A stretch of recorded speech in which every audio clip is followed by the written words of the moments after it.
pour vous expliquer combien est importante la structure de l'âme. Ce qu'on appelle chez nous la structure de l'âme, c'est une information qui est très importante pour chacun de nous. Il faut comprendre, il est écrit et comme nous ont dit nos sages, paix à leur âme. Zacha, celui qui a eu la chance, qui a eu le mérite. Na'aset lo Torato Sam Chaim. Celui qui a eu le mérite, la Torah devient la drogue de la vie. Lo Zacha, il n'a pas eu le mérite.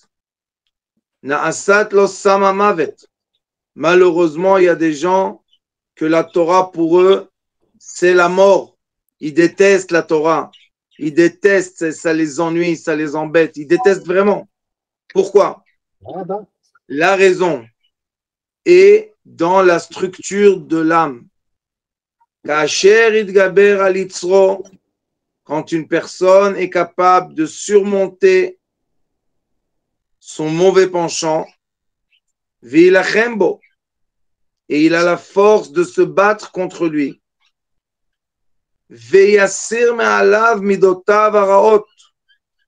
C'est quoi la vraie guerre qu'on doit avoir avec le mauvais penchant? C'est ce qui nous influence. Et il essaye de nous convaincre de se comporter d'une façon mauvaise. Veut dire voler, mentir, jalousie, haïr, vouloir ce qui ne nous appartient pas, etc., etc., etc. Aliédei Torah. Quand une personne, quand elle est jeune ou même quand elle est grande, ça prend de la force de surmonter les mauvaises tendances qu'on a. Veikayem Torah va mitzvot. Et en parallèle, il va pratiquer le Torah et les commandements. Cette personne s'appelle, écoutez bien, Ikaret Tzadik Gamur, Yireh Shamaim, Gibor Akovesh et Yitzro. Donc on voit que est-ce que je vais être quelqu'un de pieux, tzaddik, ou bien je ne suis pas un tzaddik, tout cela est concentré dans ma possibilité, mon pouvoir de surmonter mon mauvais penchant. Et pour comprendre cette histoire de bon penchant et mauvais penchant, le débat que nous avons, il faut étudier la structure de l'âme. Comme on l'enseigne, maintenant ceux qui veulent rentrer dans l'école, on commence maintenant la 2e année avec la structure de l'âme. C'est une année d'études, c'est très spécifique et ça donne des vrais outils pour la vie. Pas seulement pour les gens religieux, parce que ça n'existe pas la religion. Ça existe l'être humain qui est plus fort ou bien qui travaille ses tendances, ou un être humain qui se laisse aller par le vent, par n'importe quoi, par des envies, par tout ce que vous voulez. Donc, nous avons 2 sortes d'êtres humains. Et c'est pour cela que, de nos jours, quand vous voyez que malheureusement, le monde n'arrête pas de chercher un être qui va remplacer l'être humain, des robots artificiels. Le robot artificiel, pourquoi il va perdre la guerre contre l'homme? Parce que l'homme a des sensations, parce que l'homme est connecté à la vie comme il peut être connecté à la mort. Vous voyez qu'il est écrit, Na'asat lo Sam Chaim. Il y en a un qui est connecté à la vie et il y en a malheureusement, Sam Amav est connecté à la mort. Comment est-ce possible? Et qu'est-ce que ça veut dire un être qui est vivant mais qui est mort et un être vivant qui est vivant? C'est très simple. Les êtres qui sont capables de s'approprier par l'éducation, leur propre éducation, d'eux-mêmes, le retenu d'eux-mêmes. Je veux maintenant vraiment m'énerver, je ne m'énerve pas. Je veux vraiment être en colère, je maîtrise ma colère. J'ai vraiment envie de voler dans le magasin, je mets mes mains dans les poches. J'ai vraiment envie de mentir parce que ça va me donner de l'orgueil, je mens pas. J'ai vraiment envie d'être orgueilleux, de me mettre au-delà de mes conjoints. Je ne suis pas orgueilleux, je me mets par terre. Ça, c'est un travail de vie. Et ce travail est récompensé par la vie. Il faut comprendre ça. Si je fais mon travail de vie, ma récompense, je suis récompensé parce que je vis. Et quand on dit que quelqu'un vit, ça veut dire pas qu'il respire. Ça veut dire qu'il a une qualité de vie. Et quand est-ce qu'on a une qualité de vie? Quand on n'est pas des esclaves ou des robots. On n'est pas des machines qui respirent et qui expirent et qui mangent et qui ont des sorties de leur corps. Ça, c'est pas une vie. Si quelqu'un, malheureusement, n'arrête pas de faire du mal, il ne vit pas. Il est là, oui, il est autour de nous. Mais est-ce qu'il vit? Non. Quand on vit, ça s'appelle Chaim. Chaim, c'est la gimatria Chochma, Chacham. Quelqu'un qui est capable de rentrer dans sa vie la sagesse, c'est quelqu'un qui vit. Mais quand quelqu'un n'arrête pas d'être seulement dans le mauvais penchant et qui n'arrête pas de plonger dans le bain de l'argent, des femmes, des hommes, de je ne sais plus quoi aujourd'hui, les animaux, tout rentre dans ce bain. Quand il est dans ce bain-là, il est dans la boue, le pauvre. Il n'est pas dans la vie. Il se sent qu'il n'est pas propre. Il ressent qu'il n'est pas propre. Alors il va dormir avec des cachets parce qu'il ne peut pas s'endormir. Quand il s'est endormi, il se rappelle tout ce qu'il a fait il y a 10 minutes. Il ne peut pas dormir. Alors il prend de la drogue, il prend de l'alcool, il prend des cachets, il prend tout. Il a plein d'argent. Yof et Mazal Tov. Et alors? C'est pour ça que le roi Salomon dit, Kohelet, il dit, j'ai tout eu. Regardez le début de Kohelet. Il dit, j'ai eu tout dans ma vie. J'ai tout essayé.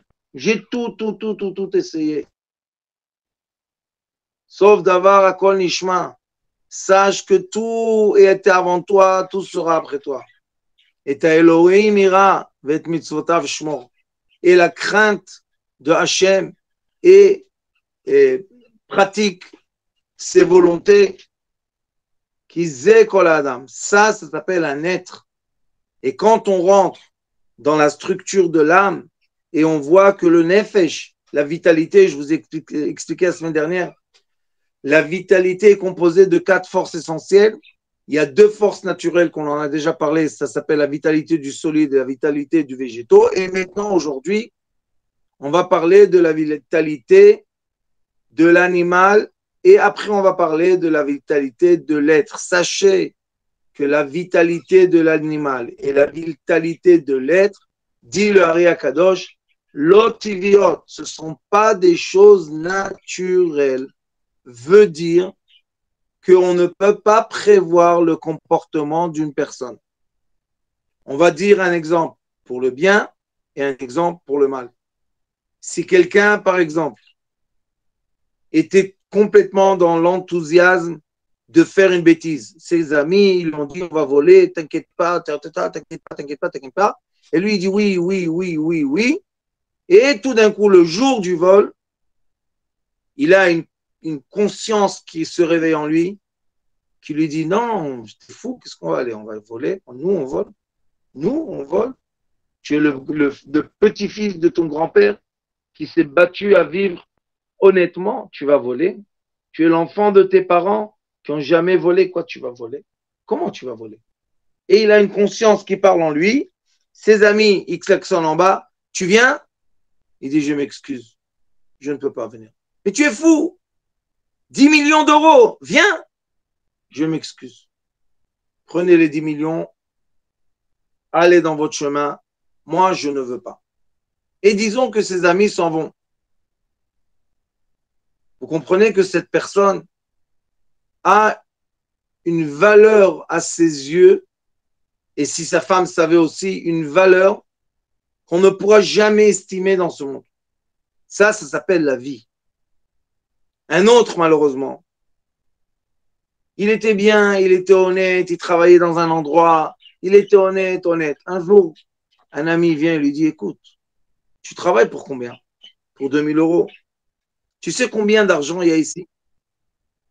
On fait un coup et tout va bien. Mais lui, c'est quelqu'un d'honnête. Il n'a jamais pris 1 euro dans la caisse. Honnête. Le mauvais penchant, il vient et lui dit, mais qu'est-ce que tu t'en fous? Qu'est-ce que tu t'en fous? Ton patron, il verra même pas. Et alors, 100 000, qu'est-ce qu'il y a? Et un jour, il dit à son copain, allez, on fait un coup. Comment on fait? Il lui dit, on fait ça et ça et ça et ça. Et on rentre dans le coffre et on prend et on dit que tout a été brûlé. On brûle le magasin et c'est tout. Comment on va savoir que c'est toi? Il dit, OK. Et d'un jour en lendemain, écoutez bien ce que je vous dis, cette personne qui a transgressé sa loyauté est morte. Quand je vous dis quelqu'un mort, il est mort. Les rumeurs, et qu'est-ce que j'ai fait? Pourquoi j'ai fait ça? Qu'est-ce que je suis? Pourquoi? Qu'est-ce que ça me donne? Je ne peux plus voir mon patron. J'ai perdu mon travail. Pour combien? Pour 50 000. Et vous savez qu'est-ce qu'il disait mon Rav, mon Chaim Zatzal? Il disait l'argent volé, il fait comme ça. Il vole. Comme en français on dit. Voler, il vole comme un oiseau. Hop! Comme il est venu, il s'en va. Et c'est pour ça que les gens n'arrivent pas à arrêter de voler, parce que rien ne reste. Alors tout s'en va, on s'en va. Et malheureusement, la personne, elle passe du mal au mal. J'ai quelqu'un que j'essaie de l'aider, le pauvre, de sortir de ces combines de vol là. Et le pauvre, vraiment le pauvre, il est dans l'informatique, il a fait des trucs. Je lui ai dit, dis-moi à la fin, je veux savoir, tu as de l'argent? Il m'a dit, Rav, j'ai pas. J'ai dit, comment t'as pas? Comment? Où il est l'argent? Il m'a dit, je sais pas. Comme il vient, il s'en va. J'ai dit, t'as compris, mon fils? Et toi, ton cœur, torturé, vous savez, c'est quoi des tortures? Il dort pas la nuit, le pauvre. Pourquoi tu dors pas la nuit? Prends un cachet, va dormir. Je pense aux gens que j'ai volés, les pauvres. Et ça, c'est ce qu'on dit ici. Si tu travailles pas tes midot, tu travailles pas,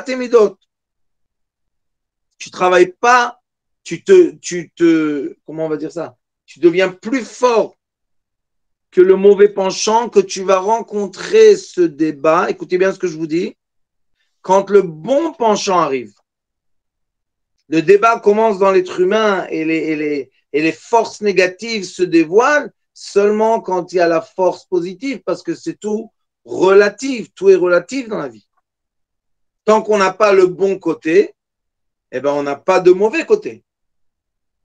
Mais dès qu'on a le bon côté, on a un travail sur le mauvais côté.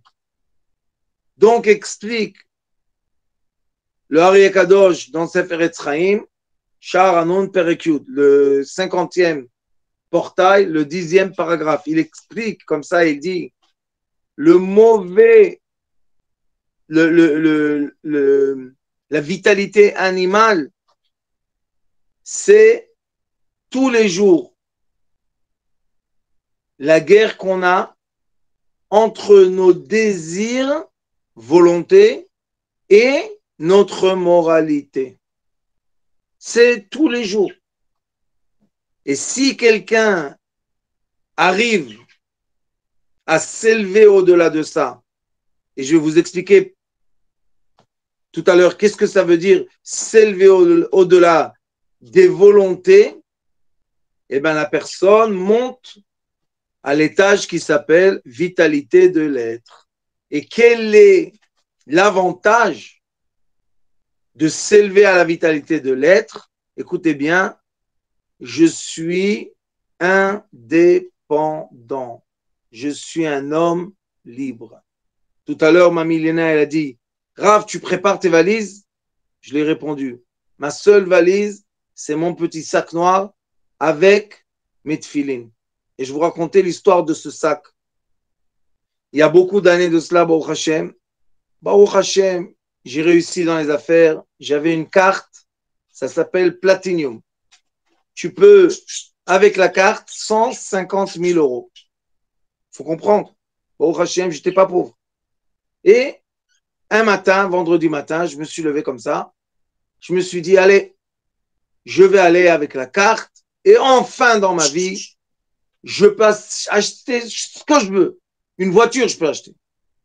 Bon, je suis allé dans un grand canyon comme ça, surface, et je marchais comme ça. Je me suis dit, qu'est-ce que je vais acheter? Qu'est-ce que je vais acheter? Tout ce qu'on achète, on jette. Qu'est-ce que je vais acheter? Alors j'ai eu une idée comme ça. J'ai dit, je vais acheter un sac, comme je voyageais beaucoup, pour mes tefilines. Que j'ai un sac avec beaucoup de, comment dire, de respect. Mettre mes tefilines dans un sac, beaucoup de respect. Je suis rentré dans un magasin. Je lui ai dit, dis-moi, sac pour homme, le plus cher. Il m'a dit, t'es sérieux? Je lui ai dit, le plus cher que tu as. Il m'a dit, j'ai quelque chose en cuir. Je me rappelle, c'était peut-être 2000 euros d'aujourd'hui. Je lui ai dit, je veux l'acheter. Il m'a montré le sac. J'ai ouvert les sacots, les richrach là. J'ai regardé. J'ai vu, voilà, ici je vais mettre mes tefilines. Ici je vais mettre mes livres. Tout va bien. C'est mon nouveau sac. J'ai acheté, j'étais content. La carte, elle glisse. Le papier, il sort. J'ai signé. Je suis sorti de Kenyan. J'étais l'homme le plus heureux du monde. J'ai dit, Baruch Hashem, que Dieu m'a donné la bonne pensée d'utiliser l'argent des Kodesh dans la sainteté et non pas acheter des bêtises et brûler l'argent. Je suis venu chez moi, j'ai mis les tefilines dans le sac, j'étais tellement content. Depuis Baruch Hashem, j'ai mes tefilines dans mon sac avec mon talit et c'est la seule chose que j'ai besoin quand je vais dans le monde entier. Pourquoi? Parce qu'on peut acheter des habits partout. On peut manger de la nourriture partout. Mais les tefilines, on n'a pas partout. Alors, ça, c'est surmonter le désir de la richesse pour en faire quelque chose de bien. Et ça, c'est une force. Parce qu'on a la force qui dit, allez, on éclate l'argent. Ça existe. Il ne faut pas ignorer ça. Quand on gagne tout d'un coup d'argent, on a l'envie comme ça de dépenser. Mais quand on y pense, on dit, qu'est-ce qu'on a fait avec l'argent? Mouch haram, c'est pas haram, c'est pas interdit. Je parle quand on gagne l'argent droit, pas quand on voit le chas v'shalom que tu nous en prêtes.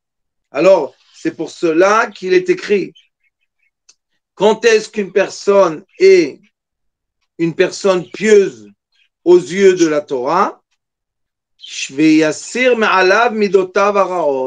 C'est quoi les mauvaises midot? C'est quoi les mauvais caractères?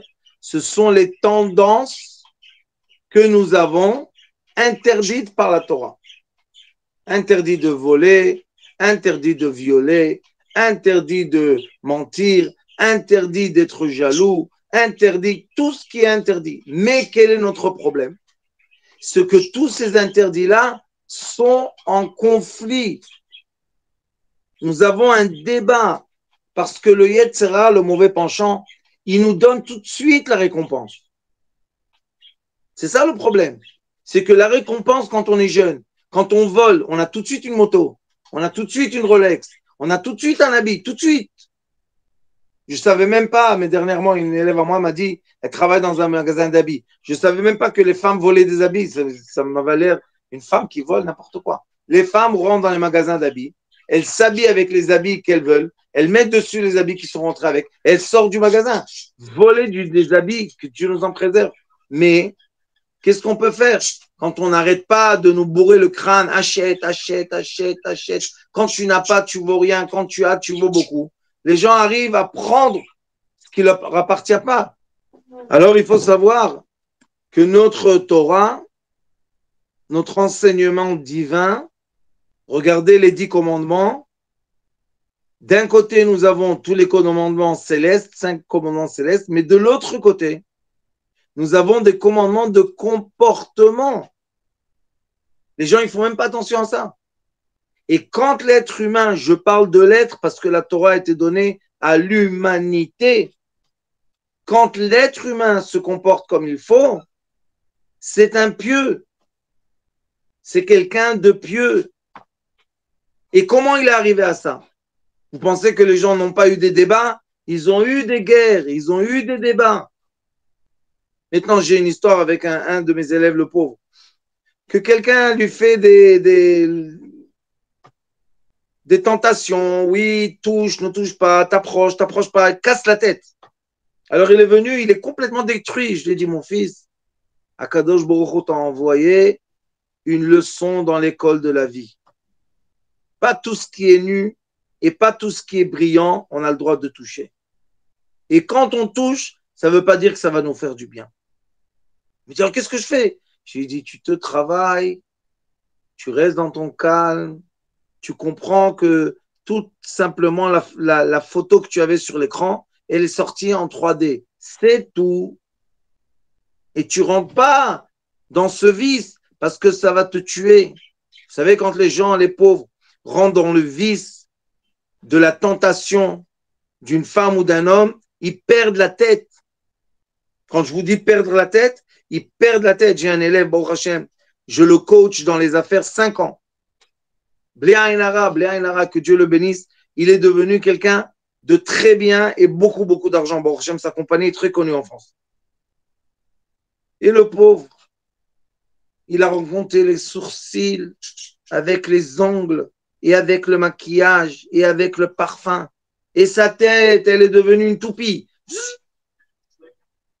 Je l'ai appelé cette semaine, je l'ai appelé, je lui ai dit, hey, allô, tout va bien? On est en train de tourner la tête, qu'est-ce qui se passe? Mais Tiraf, comment tu sais? Je lui ai dit, tu tournes la tête. Tu sors au milieu d'une réunion de ton travail pour parler avec quoi? Avec un coq? Avec quoi? Si j'en peux plus. Je lui ai dit, fais attention. Tu as travaillé 40 ans pour avoir une situation. Tu vas la perdre en 8 mois. Tu vas tout perdre. Il m'a dit, comment c'est possible? J'ai dit, parce que ça te tourne la tête. Tu vas aller en vacances. Tu vas t'éclater. Tac, tac, toc, toc, toc, toc, toc. Mais tu vas oublier que tu as une affaire à gérer, mon fils. Tu n'es pas un employé. C'est toi le chef de l'affaire. Si toi, tu t'en vas, l'affaire, elle s'en va aussi. Il n'y a rien à faire. Quoi? Comment? C'est pas possible. Je lui ai dit, oui, c'est possible. Il m'a dit, Rav, tu sais, aujourd'hui, ce matin, j'avais une réunion. Enfin, elle m'appelle parce que lui joue le jeu que oui, je t'appelle et non, je t'appelle pas. Et quand le téléphone a sonné, il est sorti de la réunion. Je lui ai dit en japonais, Entamaboul, t'es fou ou quoi? Elle peut pas attendre 1 heure? Qu'est-ce qu'il y a? Qu'est-ce qu'il y a de pressé? Qu'est-ce que tu as eu? Et je lui ai dit, après que tu as parlé avec elle, mon chéri, mon poussin, je te languis. Après que tu es revenu dans la réunion, tu entendais ce que les gens parlent? Il m'a dit la vérité, pas tellement. J'ai dit, tu comprends que tu peux prendre les mauvaises décisions et perdre ton argent en quelques mois. Fais attention. Comme c'est un bon élève, et vraiment, il m'entend bien. Il m'a appelé un jour après, il m'a dit, Rav, j'ai tout compris. J'ai dit, tu dois savoir, les amusements, il faut les mesurer. Mesurer. 1 heure au restaurant, tu regardes l'heure, tu vois 1 heure est passée, tu te lèves. Tu restes pas jusque demain matin. Et demain matin, tu n'as pas la force d'aller au travail. Non, tu as 40 ans, tu n'as pas 20 ans. Baruch Hashem, j'espère que je l'ai sauvé de ce tournant comme ça. Il a pris à une grande vitesse le tournant et la voiture presque elle s'est explosée, que Dieu nous en préserve. Donc on doit savoir, on doit comprendre que oui, nous avons des tentations dans la vie. On a plein de tentations dans la vie, matin, midi et soir. Mais il y a des gens que Baruch Hashem, depuis jeune, ils travaillent leur midot. C'est quoi travailler ces midot? Se retenir. Il faut s'habituer à se retenir. C'est une habitude. Il faut savoir que les bonnes midot, c'est une habitude. Parce qu'il est écrit dans les livres, Ergel Naasa Teva. L'habitude devient notre deuxième nature. Et oui, Chacun de nous est né avec une bonne nature et une mauvaise nature. La mauvaise nature est la première qui se dévoile. La bonne nature est la deuxième qui va se dévoiler. Donc nous avons toute la vie ce travail de se retenir et sachez une chose, l'imagination, c'est elle qui fait tourner la tête. Et quand on étudie la science de l'âme, et surtout quand on étudie les sens, on voit très très bien que de façon concrète, l'être humain imagine les cinq sens. C'est vrai qu'on a des capteurs nerveux qui nous envoient des messages au cerveau, mais le cerveau traduit les messages comme veut son cœur.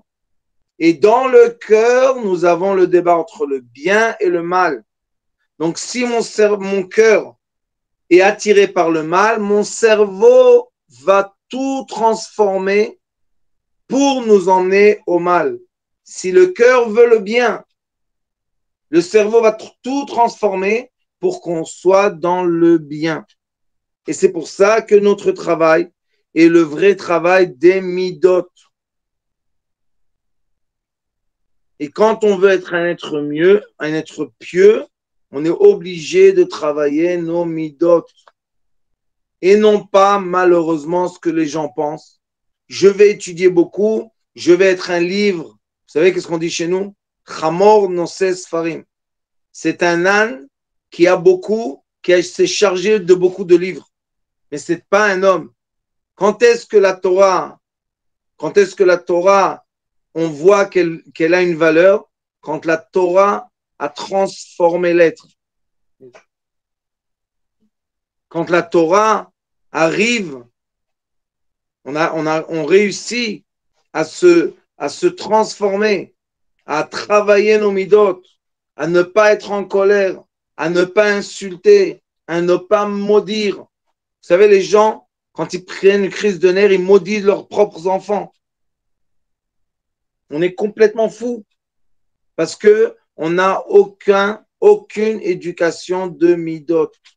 Et ce monde aujourd'hui, je veux que vous sachiez très très bien, tous les gens qui envoient leurs enfants aux éducations modernes, sachez que toutes les écoles du monde aujourd'hui, c'est devenu un concours de résultats. Il n'y a plus d'éducation. C'est plus l'école d'éducation. Les enfants se font tabasser, que Dieu nous en préserve, se font insulter, se font rabaisser, personne ne dit rien. Et au contraire, ils n'arrêtent pas de rentrer dans la tête de nos enfants toutes sortes de pensées progressives, que Dieu nous en préserve, qui arrive le vent qui vient de l'Amérique, qui va détruire le monde occidental. Pourquoi? Parce que dès qu'on a détruit les midot, et regardez le comportement américain et anglais, dès qu'on a détruit les midot, c'est fini, l'humanité se détruit, auto-détruit. Mais ne pensez pas que l'humanité va disparaître. Tout ce monde nouveau de robots et d'applications et de téléphones et tout ce que vous voulez, c'est un monde qui ne va pas rester longtemps. Mais il y a une grande couche du monde. La majorité du monde, ce sont des gens qui sont dans la nature. C'est des gens qui sont proches de la nature. Quand dans les villes modernes, on nous dit il n'y aura pas d'eau, on coupe l'eau, les gens ne savent pas où trouver l'eau. Mais quand on va dire à quelqu'un qui habite à côté d'un fleuve, il n'y a pas d'eau, c'est pas vrai. Lui, il trouve l'eau dans le fleuve. Donc, il faut savoir que quand est-ce qu'on sait qu'on se retrouve dans les bonnes midot, écoutez bien les paroles du Hari HaKadosh dans un livre qui s'appelle Shar HaGilgulim, le portail des réincarnations. Écoutez bien, ça énerve les gens, mais il faut savoir la vérité. Il dit, quand est-ce que tu sais qui tu es? Quand tu vas seul dans un endroit, tu t'isoles, pas pour la vie. Tu t'isoles une semaine, tu es seul. Seul. Et tu peux tout faire. Personne ne te regarde. Personne, tu es seul. Là, il faut voir qu'est-ce que je veux faire, quelles sont mes tendances, qu'est-ce qui m'attire, qu'est-ce que je fais avec le téléphone. Je suis seul. je ferme le téléphone et je vais ouvrir un livre pour m'instruire, je vais faire des marches, je vais jeûner, je vais me purifier, ou bien malheureusement, j'ouvre le téléphone, 7 jours d'affilée, je dors presque pas, et voilà, je me suis bien abîmé, bien abîmé à l'intérieur, et après je retourne dans la vie, dans le cycle de la vie, et je retourne dans une phase qui est négative. Ou bien, je me suis purifié, j'ai mangé seulement ce qui est bien pour mon corps, j'ai eu des bonnes pensées, j'ai eu des bonnes réflexions, j'ai écrit, j'ai sorti de moi, j'étais créatif, j'étais positif, je suis revenu chez moi, j'ai aimé ma femme, j'ai aimé mes enfants, je retourne au travail, je me suis bien chargé, ou bien je retourne déchargé. Tout ça, c'est dans la vitalité animale. Et c'est pour ça qu'on est obligé de bien éduquer notre imagination. Parce que l'imagination déforme la vérité. Et quand malheureusement l'imagination déforme la vérité, pour nous, la vérité déformée est une évidence. Quelqu'un à côté de nous, son imagination était positive, donc il a vu la vérité telle qu'elle est, ça s'appelle émet à la émet, la vérité telle qu'elle est vraie, et lui, son cerveau voit la vérité d'une autre façon. Il voit une autre image. Imaginez-vous quelqu'un qui est sous drogue et quelqu'un qui n'est pas avec une drogue. Les deux, ils marchent dans un champ. Celui qui est avec la drogue, il parle avec les arbres. Il te dit, voilà l'arbre, il m'enlace, il me parle. Peut-être que c'est vrai dans une certaine fréquence, mais ce n'est pas la fréquence de l'être humain. Et l'autre, bon, Hachem, il est bien. Il voit l'arbre, tout va bien. Il y a un arbre, il nous donne de l'abri, on est content, mais on ne va pas enlacer l'arbre, tomber, pleurer et je ne sais pas quoi. Non, ce n'est pas ce qu'on doit faire.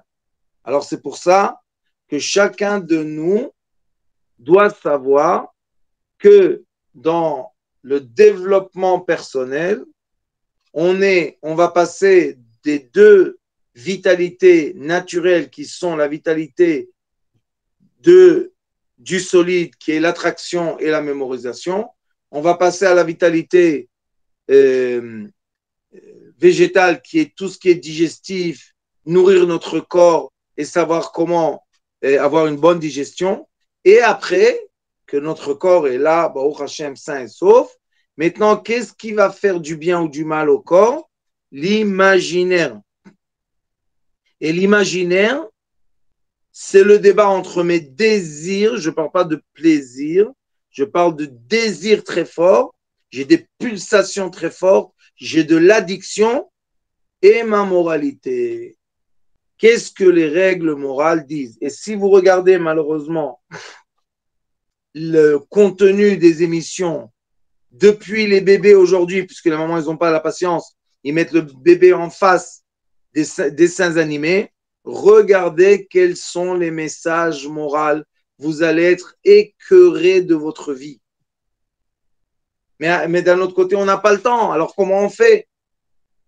On choisit la vie. Gagner 20 000 euros et perdre ses enfants, ça ne vaut pas l'argent. Ça ne vaut pas l'argent. Vivre dans un immeuble très beau et dans une voiture de luxe et tout ce que vous voulez, parce qu'aujourd'hui, on peut arriver à tout ce qu'on veut matérialisement et être seul. Ouvrez la porte, une belle maison de 300 mètres dans le 6e arrondissement avec des meubles de lui, je ne sais pas quoi, et être seul. Vous savez, ça veut dire quoi, être seul? On commande du manger pour voir quelqu'un qui tape à la porte. À quoi ça sert tout ça? Mais quand on est en famille, on est énervé. Oh, j'ai pas la patience. Lui il crie, lui il parle, lui il est. Oui, mais c'est parce qu'on n'a pas les bonnes midotes. Alors celui qui veut vraiment intégrer, écoutez ce que je vous dis, celui qui veut vraiment intégrer la qualité qu'il y a dans ce qu'on appelle la vie, il est obligé de travailler ses midotes. Et pour travailler nos midotes, on est obligé d'être en société. Quand on est isolé de la société, on ne travaille pas ces midot. Et quand on rentre dans la société, on est tous des acteurs sur une scène. Vous savez combien de gens vont au travail? Ils sont sur un plateau de cinéma. Plateau de cinéma. Ils ne sont pas dans la vérité. Ils ne disent pas vraiment ce qu'ils veulent, ce qu'ils pensent. Interdit. Ils disent ce qu'on doit dire pour gagner l'argent qu'on veut, c'est tout. Et qu'est-ce que tu fais avec l'argent? J'étais dans une yacht, Yofi, quoi là, après. J'étais dans un avion, je sais pas quoi, Yofi. Maintenant, la nouvelle mode. J'étais à Dubaï. Et qu'est-ce qui s'est passé à Dubaï? J'ai vu l'argent et l'or. Et alors? Et alors? L'or et alors? Qu'est-ce qu'il y a? Même tu reviens de Dubaï avec 5 montres de Rolex en or. Et alors? À part que tu as peur que quelqu'un te coupe la main pour te prendre des Rolex, à part ça, qu'est-ce qui se passe? Qu'est-ce qu'il y a? Comment tu te sens toi-même? Je te mets seul dans un désert. Qu'est-ce que tu fais? Qu'est-ce que tu fais? Vous savez, il y a des gens qui disent, si tu me mets seul dans une chambre, je me tue. Pourquoi, mon fils, tu te tues? Bon, Hachem, tu te retrouves, tu as le temps de penser, tu as des réflexions, tu peux imaginer, tu peux travailler ton imagination, tu peux te mettre en question pour voir comment t'améliorer, comment t'adapter. Et quand on fait ce travail, ce processus, Baruch Hashem, on se valorise. Vous savez ce que ça veut dire? On se met en grande valeur. Et chacun de nous sait très très bien.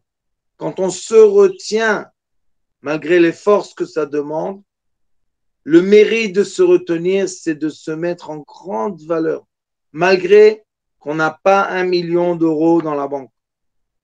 Mais quand on ne se retient pas et on fait du mal aux autres pour avoir du bien à nous, c'est pas du bien, c'est du mal.